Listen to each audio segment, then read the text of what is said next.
Well, volunteers are the lifeblood of health partnerships. Without them, health partnerships simply couldn't have achieved all that they have. Volunteers, they come from all backgrounds, university, private sector, and of course many clinicians from the NHS.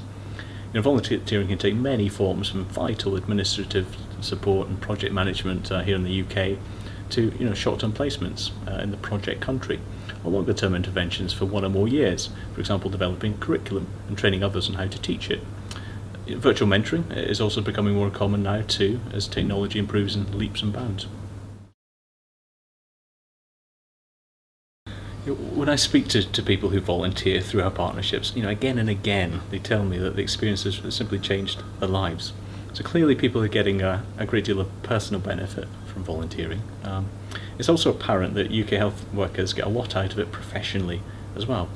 And THET actually is working with the NHS to ensure that professional benefits are effectively captured through existing frameworks like Knowledge and Skills Framework or the NHS Leadership Framework, so that we can really demonstrate to NHS employers that volunteering benefits the NHS as a whole. As an operational manager within the NHS, I've worked at a senior level now for quite a few years and always been involved with the international link since its beginning. I have seen a lot of changes to members of staff who have gone out to do this work, and some of them have done it for many years now, and they really have gained an awful lot from this experience. I began to look at ways that I could document this because, of course, as a manager you have to put evidence into business cases, into reports back to the board about how the link is performing, how you're evaluating it.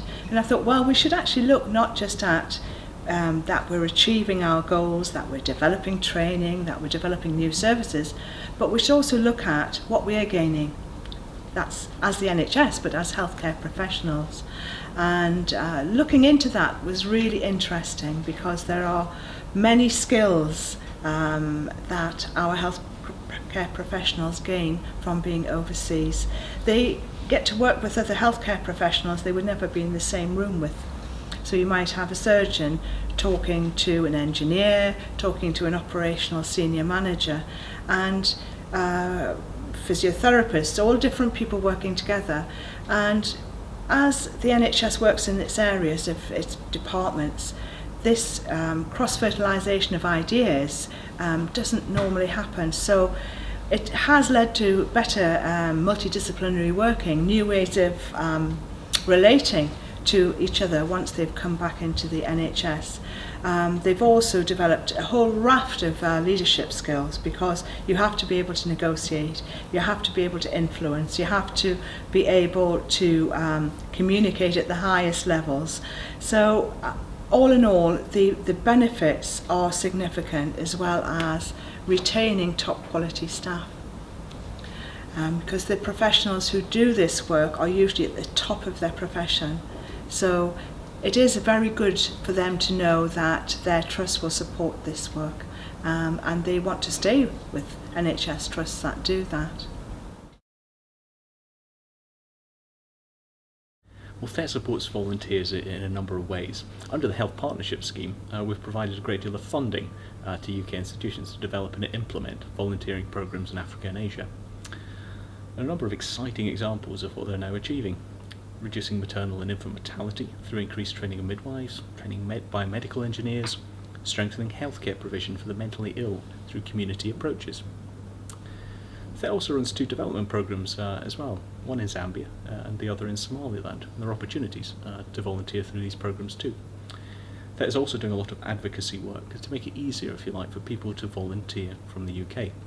And we're working at all levels: government, the service itself, as well as at the grassroots. I think it would be great if the NHS encouraged you and made it easier to travel to different countries and volunteer. I think volunteering anywhere should be a prerequisite for anyone who wants to come into the health service, because it just gives you a different outlook. Volunteering somewhere like Somaliland, it improves so many skills. For instance, working with conditions that we wouldn't see in this country, emergency conditions, for instance, would help tone your skills, make your decision making better, your reaction times better. It encourages better teamwork as well. And I just think it would be so valuable for NHS staff to be encouraged and to help to do it as well, because it's not easy making those arrangements. And if you've got an organisation that is backing you and is basically saying to you, you just focus on what you need to achieve whilst you're there and we'll organise everything else, which is basically what THET does for us, that would just make it so much easier to make the most of those opportunities. Well, we welcome the APPG report. In essence, the report acknowledges the extraordinary achievements of the health partnership community. It then goes on to recommend ways that could help facilitate more volunteering and more partnership working.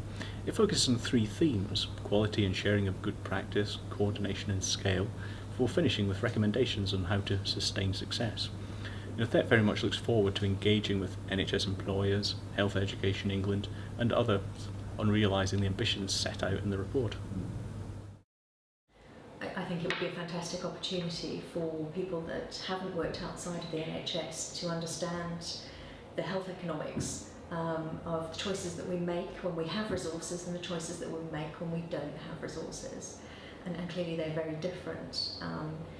We're fortunate that we can offer equity of access for everyone, and we can offer treatment to everyone that we would choose to be in everyone's best interests. Resource poor countries don't have the luxury of that, and they really do have to prioritise those that they can help. And those that can't be helped, it's a much more difficult equation to think about how you're going to look after them.